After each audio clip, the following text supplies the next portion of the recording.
Gue sekarang lagi ada di mana nih ya? Di mana, men? Gimana kita nih? Sunter ya. Oke. Gue kesini mau ngasih tahu pada dunia serba-serbinya Car Audio lah.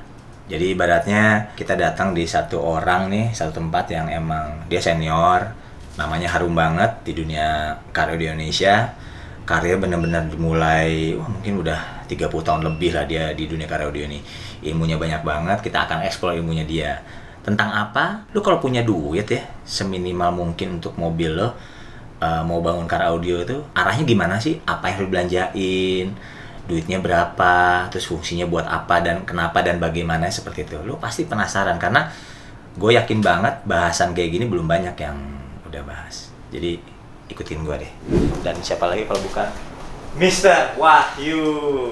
Ish. Mamen banget nggak, senior nih. Gila, ya udah berapa puluh tahun lo ya di Car Audio ya? 30, lebih 40 kali ya? Ya enggak lah. Enggak ya? 30 lah. Gue mulai dari TK dong. 92 ya? Jadi itu sendiri, sekarang 2020, udah 92. Lo tau lah, dari mulai installer, gue dulu kenalnya 28 tahun ya? 28 tahun ya, luar biasa ya. Tahun. Luar biasa. Waduh. Dia pokoknya doi ini gudangnya ilmu. Mau nyari apa aja, dari installer dia pernah. Masih installer? Installer masih. Juri jelas. Apa ya? Research audio jelas lah ya. Tukang ngoprek gitu. Importir juga jelas. Yang gua seneng dia tuh apa? Dia produknya dia itu sangat Indonesia gitu namanya. Dan gua rasa nggak pernah ada tuh, karena banyak, kalau gua boleh klaim itu in-house brand Indonesia gitu ya, yang pakai pendekatan nama Indonesia ya cuma doi, bos. Tepuk tangan semua, keren banget ya. Nah, datang gue kesini dia, selain udah lama banget gue nggak mampir, gue pengen nanya-nanya soal dunia Car Audio nih, bos. Kira-kira kalau gue punya duit 10 juta nih, gue baru punya mobil nih, mobil LCGC or sekelasnya, mobil-mobil segitu, kira-kira apa sih hal yang harus dilakuin tuh, bos? Itu kan pinter banget nih. Oke. Jadi gini, mobil sekarang itu pasti mereka cost efektif. Jadi mereka selalu mikirin bagaimana caranya reduce cost ya. Biar harganya produksinya lebih murah lah gitu ya. Okay. Nah, ya istilahnya kan mereka mau nangkep pasar yang tadinya bukan naik mobil menjadi naik mobil, atau yang belum punya mobil menjadi naik mobil. Oke. Jadi unsur kenyamanan itu mereka masih memberikan sesuatu yang masih optikal, masih kelihatan mata ya. Tapi belum berupa dengar atau pendengarnya lebih kedap, apakah suaranya lebih bagus, belum sampai ke sana. Oke. Ya. Nah, otomatis nomor satu, kalau kita mau suara lebih bagus, kita mesti perbaiki dulu sektor akustik.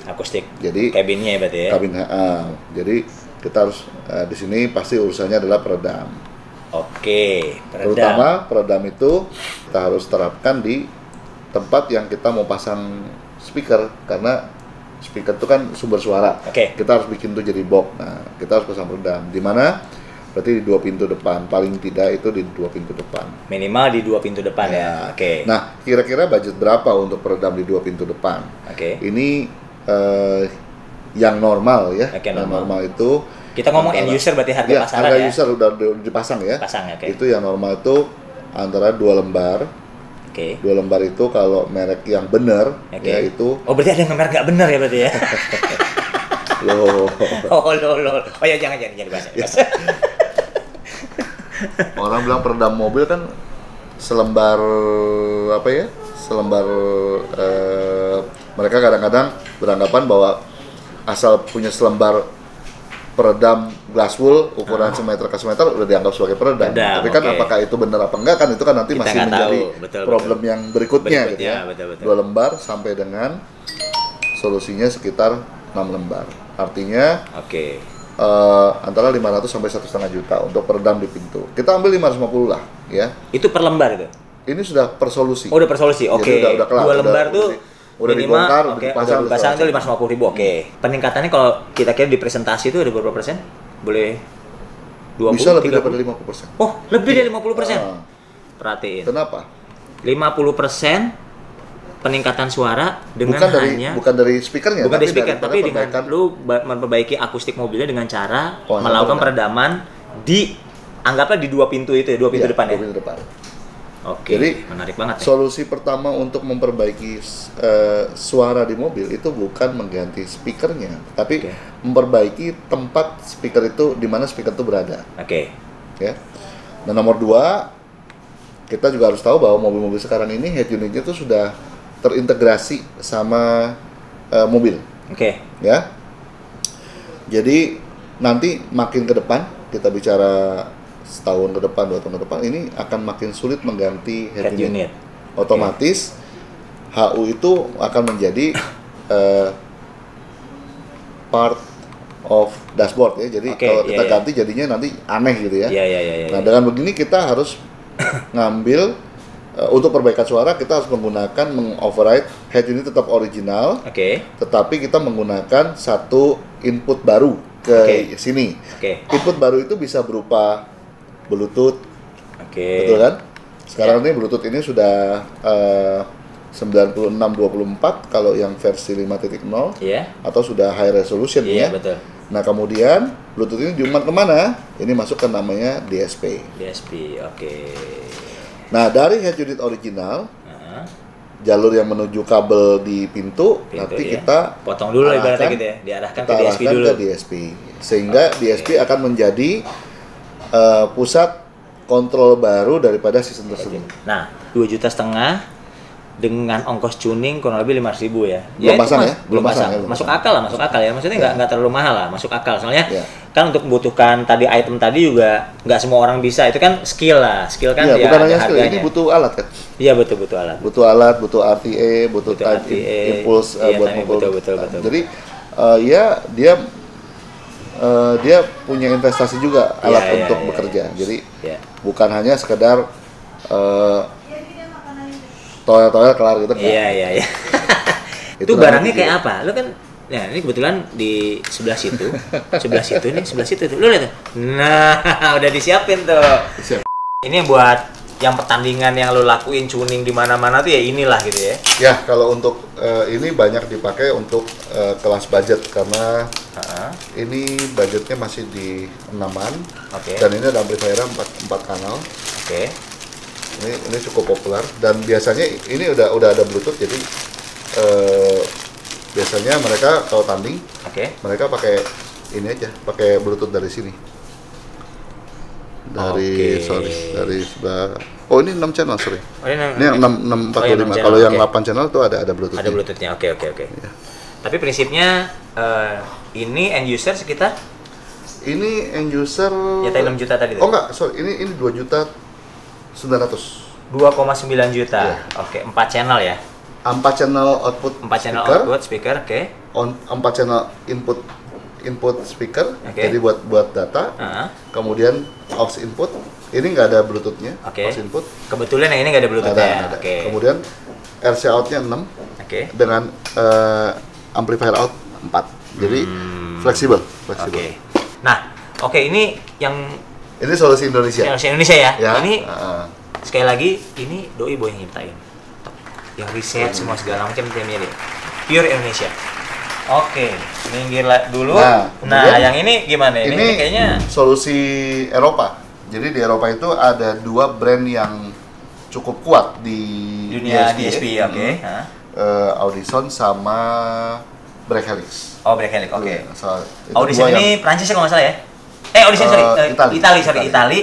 Break Helix berarti Jerman ya? Jerman. Ini yang Audison. Ini AP5.9 artinya 5 channel amplifier, 9 channel DSP. Ini yang ini harga seingat saya sekitar di bawah 9 lah. Di bawah 9 tapi juta, di atas ya? 8. Nah, ini tentunya lebih canggih daripada Dolby. Jadi dalam artian contoh nih, misalkan di atasnya level mobil misalkan kalau kayak mobil-mobil yang sudah canggih, Anda cabut speaker di mobil, komputernya akan kasih tahu, speakernya nggak ada. Anda harus pakai ini. karena dia bisa menipu membaca itu bahwa itu ada di sana. Oh, seolah-olah ada ya, gitu ya. Oke. Ada TOS lagi input, kemudian option DRC. Ini udah output amplifier besar ya.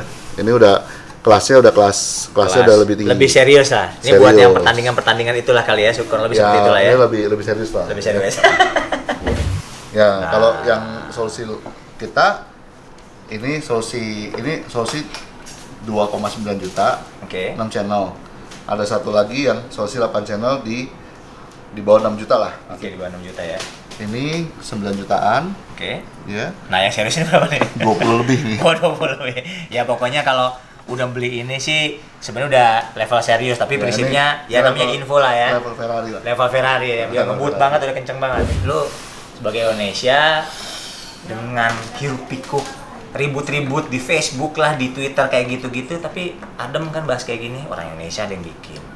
Walaupun emang produksi masih di luar negeri, ya kita berdoa soon as possible Indonesia bisa sampai jetnya in-house ya bos ya. Doain ya. Ya, amin, kita amin lah ya. Jadi nggak dibiayai impor lah gitu-gitu lah. Tahun gitu. ini kita lagi berusaha untuk bikin amplifier dulu Indonesia. Tuh. Tahun ini. Sangat Jadi keren. kita bekerja sama dengan electrical engineering lokal ya berarti ya. Company lokal untuk bikin nanti amplifiernya kurang lebih besarnya sebesar ini. Udah kelas D. Oke. Dan diharapkan pasti harganya lebih bagus, lebih murah lah pasti. Artinya karena nggak ada impor segala macam ya, made in Indonesia murni. Berarti paling nggak polite lah. Benar. Saya ini implementer, saya memakai di mobil, saya bisa nyetel, tapi saya bukan engineer dalam artian membuat rangkaian, begini. Tapi solusi ini semuanya tuh sudah ada diberikan oleh si pembuat chip, sama kayak seperti komputer. Iya. Nah tapi di Indonesia sekarang kita masih kekurangan orang yang bisa writing softwarenya. Oke. Jadi pelan-pelan bakal ada lah ya. Pastilah, pasti ada. Kita percaya itu pasti ada. Nah, berarti mundur dari sini, kan tadi lo awal tadi kan ngomongin peredam. Nah tadi peredamnya ya. Oke. Nah ini peredam nih ya. Nah untuk peredaman ini saya kalau orang pada berpikir bisnis itu dunianya kaca film. Saya berpikirnya beda, yang lebih susah karena mesti bongkar-bongkar mobil. Jadi Zero ini bukan berupa merek suatu brand. Oh, Zero itu bukan merek? Zero ini adalah solusi. Oh, solusi. Solusi bagaimana membuat mobil kita lebih nyaman. Di sini ada angka 3. 3 itu berarti solusi untuk meredam getaran, meredam suara, dan meredam panas. Getaran, suara, dan panas ya. Itu yang musuh mobil lah ibaratnya. Oke. Sekarang ini Rockwool itu sudah digantikan fungsinya oleh ini. Si polipropilin ini. Nah, kalau mau lihat ya, salah satu mobil yang menggunakan bahan ini bahkan di balik fender depan. Di balik fender depan itu adalah Pajero Sport. Jadi kalau Pajero Sport itu kalau kita buka fender depan itu di baliknya itu ada ini. Oh gitu. Ini bagus sekali untuk mereduksi transmisi dari sini ke sana. Di-cut di sini ibaratnya gitu ya. Direduce di sini. Jadi peredam itu macam-macam. Kalau yang namanya peredam suara itu ada yang meredam pantulan. Jadi ke sini tidak mantul lagi. Sebagian diserap. Itu yang orang biasanya pakai busa telur gitu. Masuk nggak keluar. Tapi ini mempunyai fungsi suara masuk sini itu akan tereduksi ke sini. Jadi dia sebenarnya fungsinya sangat benar untuk menggantikan Blastwool. Blastwool itu membuat suara hanya sedikit lebih pelan. Ini jauh sekali. Reduksinya luar biasa gitu, banyak ya. Mobil-mobil sekarang banyak panel-panelnya menggunakan ini. Kalau kita buka panel-panel plastiknya gitu ya, di balik itu ada putih-putih gitu kecil. Kurang lebih seperti inilah, potongannya inilah gitu ya. Cuman bedanya mungkin densitasnya ya. Kalau ini kan densitas tebal, dia densitas lebih tipis. Nah, ini biasanya kita gunakan di plafon setelah pelapisan peredam aluminium. Karena kita nggak mau waktu lagi hujan suaranya berisik, dan ini cukup meredam panas juga sebenarnya. Cukup meredam panas ya, tapi bukan solusi utamanya. Tapi lebih ke suara lah ini. Suara. Spakbor mobil depan. Plastik dikasih ini. Kalau zaman dulu Mercy pakai karpet ya. Sekarang diganti pakai ini. Ya. Pintu dikasih ini selembar. Jadi suara jangan adem masuk. langsung. Suara nggak masuk. Iya. Ya. Dashboard saya suka pakai ini. Oh gitu. Jadi dia sebagai pelapis Ini alternatif. kalau biasanya jualannya berapa per meter, per lembar atau per apa sih? Per solusi. Jadi satu ini satu solusi. Satu solusi. Saya nggak hafal harganya, tapi sekitar antara 100 sampai 150. Oh gitu. Ya nggak terlalu mahal Barang, ya. ya, tapi jangan bilang terus kemudian ini 150, kemudian bilang, oh ya saya mau pasang di kap atas, tolong ini pakai lembar 600 sekian ribu, Oh iya. bongkar atasnya Iya. bisa Itu cuma lempeng. ya, itu cuma bahannya doang Bahannya ya. doang, tapi bukan kalau misalnya- bongkar pasangnya. bukan Bro. bongkar pasangnya. Belum jasa ya. Ya, Oke. karena ada faktor resiko kan. Iya, betul. Ini namanya peredam getar. Oke. Jadi dia ini dipasang di pelat itu menjadi malas bergoyang. Oke. Malas bergoyang. Nah, kalau zaman dulu kita menggunakan solusi aspal. Oke. Aspal ya. Berat lah Jadi, itu. ya, jadi Ah.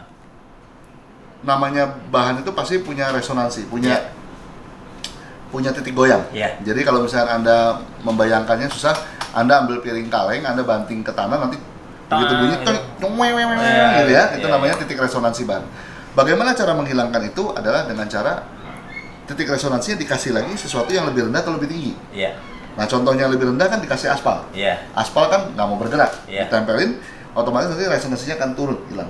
Mendempek Ya, gitu mendem. langsung ya. Iya. Oke. Nah, jadi sebagai patokan ya gini ya. Iya. Ini buat kawan-kawan nih kalau mau beli beginian. Karena bahan itu kan kelihatannya sama. Iya, kurang lebih sama lah tampang-tampangnya ya. Tapi bisa beda. Oke. Oke. Kalau dari bahan butir rubbernya memang mungkin buat orang awam akan susah membedakan. Iya. Tetapi paling gampang tuh lihat Aluminium daripada ya? aluminiumnya. Karena Oke. aluminium itu tebal tipis kan mahalnya Kelihatan. beda jauh. Iya, Nah, iya, ini iya. adalah aluminium yang tebal. Oke. Ini kalau Anda coba buka butir rubbernya, Heeh. aluminiumnya itu hampir setebal Besi. tutup itu kalau susu anak-anak tuh. Kalau susu oke, kaleng oke, itu. oke, iya. Nah, ini efektifnya di sini. Tebel ya? Ya. Tebel ya? Oh, Jadi oke, di sini aluminium yang berperan. Iya. Antara yang murah dengan yang mahal tuh beda aluminium. Biasanya di aluminiumnya ya. Kalau si butilnya biasanya kurang lebih sama gitu. Kalau- Butil kalau mau ngecek di sini. Jadi satu ya, dia ditarik ini tuh, dia tuh elastisitasnya kelihatan. Oke. Ya ini sampai tipis. Makin ya. banyak makin bagus lah berarti gitu ya. Jadi nggak patah-patah. Nggak Kalau gampang patah lah semakin ibaratnya. banyak fillernya, Oke. kalau misalnya di filler sama kaulin, akan kelihatan kayak ada serat-serat gitu. Oh. Kayak kue kering gitu. Iya. Enggak. Nah ini kemudian Hah? ini kita environmental friendly sama jadi non toxic. Jadi ini pada beberapa kesempatan saya nyobanya tuh kayak dimakan kayak permen karet lah. Oh gitu. Iya. Untuk yang ini Iya bisa. sih, tapi ini bahannya emang Untuk yang ini bener bisa kayak ya. permen karet, Untuk oke. yang DJ bisa. Oke. Kalau untuk yang ini, nah ini solusi dari Rusia. Ini juga cakep. Oh ini Rusia nih. Ini Rusia. Yang ini China, yang ini Rusia. Ini Wah. udah cakep tuh. Kalau lihat ya, bahannya bagus. Iya. Dia bahannya agak beda. Kalau ini lebar, kalau dia lebih tinggi Lebih ya. tinggi dikit ya. Nah, ini juga ini cakep. Nah, cuman ini mereka menyebutnya butir rubber, tapi kalau saya bilang ini pasti ada campuran parafinik, ada campuran daripada Aspal. aspal, kalau saya bilang. Tapi sama tetap aluminiumnya kalau coba dipegang ya, tebal tuh. Oh iya, Ya? benar. Bener ya? Ya sama lah sama Sama. ini kurang lebih ya. Dan ini enteng dibandingkan dari zaman dulu. Betul kalau peredam, wih jauh banget. Kalau dulu kan zaman Separuh. aspal, waduh, Separuh. lebih separuh kali. Separuh. Nah ini aplikasinya gimana nih? Biasanya ditaruh di mana kayak gini? Ini pintu aja, pintu kita banyak bolong-bolong. Oke. Sekarang kita tutupin gini. Oh bagian bolong-bolong ruang bolong Ya, itu salah ini satunya itu. gitu. Nah, Oke. udah kelar. Jadi kalau zaman dulu kan kalau mobil bekas kan teng. Oh ori nih. Kalau sekarang tek. Kita lihat dalamnya, oh ada peredam kita beli aja berarti. Soalnya kalau di tek itu kan disangka dijempul segala macam belum tentu ya padahal. Kalau zaman sekarang mah kelihatan lah. Kelihatan ya. Oh nggak lurus natnya apa segala macam ya. Nah itu tadi yang lu bilang peredam 2 lembar sama apa yang tadi berapa 550.000 itu yang mana yang ini berarti Yang bawah yang bawah maksudnya dua tipe kurang inilah lebih lah. kalau lebih seperti itu ya. udah solusi yang bagus. Source yang bagus udah pasti dengan speaker standar head unit Udah pasti standar benar. ketika ini diaplikasi di pintu Kaget dengar bass ini. gitu ya. Yang pasti. Wah luar biasa ya. Lower mid, bass, wah cakep banget. Cakep banget ya. Cakep banget. Step berikutnya suntik pakai DSP tadi kurang lebih langsung tambah ganteng lagi deh. Ya. terakhir tambah subwoofer, baru ganti speaker. Dan market yang paling besar itu karena cepat dan improvementnya langsung berasa ya. Dan harian makanya daily use itu benar-benar kerasa banget gitu ya. Berasa. Kita mau cari bass, cari solusi. Sekarang musik semuanya sudah dari handphone, Spotify, ya langsung masuk ke DSP langsung. Luar biasa efeknya. Gue bakal coba nih kayaknya nih. Wah kayaknya, iya masa nggak coba ya, gila ya. Nah itu obrolan kita. Nah emang obrolan kita di siang hari ini tidak hanya bersama Mr. Wahyu aja tentunya. Kita ada beberapa narasumber lain, tapi narasumber yang kita pilih kan tentunya juga sumbernya terpercaya lah gitu. Dan sebagai informasi, Doi baru kemarin lu jadi juri apa sih kemarin, final EMA atau apa sih? Gue lihat di Facebook lo. EMA ya. Tuh tampang lu bener-bener itu lucu juga EMA tuh ya. Maksudnya gini, ada satu asosiasi EMA itu dari Eropa ya, Bos ya. Asosiasi Car Audio itu punya final itu di Semarang kalau masalahnya. Di Semarang. Nah, salah satu juri ini beliau ini, itu fotonya beliau tuh gede banget, gue bilang, ini beneran iklannya. Wah, berarti nama lo emang tetap menjual ya sebenarnya. Seksi lah buat orang-orang, para kompetitornya sebenarnya. Kalau saya ngeliatnya begini. Hanya ada di Indonesia. Seorang yang kreator asosiasi lain, Ken, itu menjuri di asosiasi yang lain. Di final pula gitu ya. Itu kalau di negara lain udah antara satu asosiasi yang musuhan gitu kan. Di sini enggak, kita saling bantu. Itulah yang hebat Indonesia. Berarti emang hiruk pikuk yang kita rasakan, terlepas dari situasi yang ribut-ribut selalu, ternyata di Car Audio adem-adem aja, Bos ya. Kita udah ngelewati next level. Udah fase ribut udah beda. Oke, thank you, Bos. Thank you banget. Sampai ketemu ya. Thank you.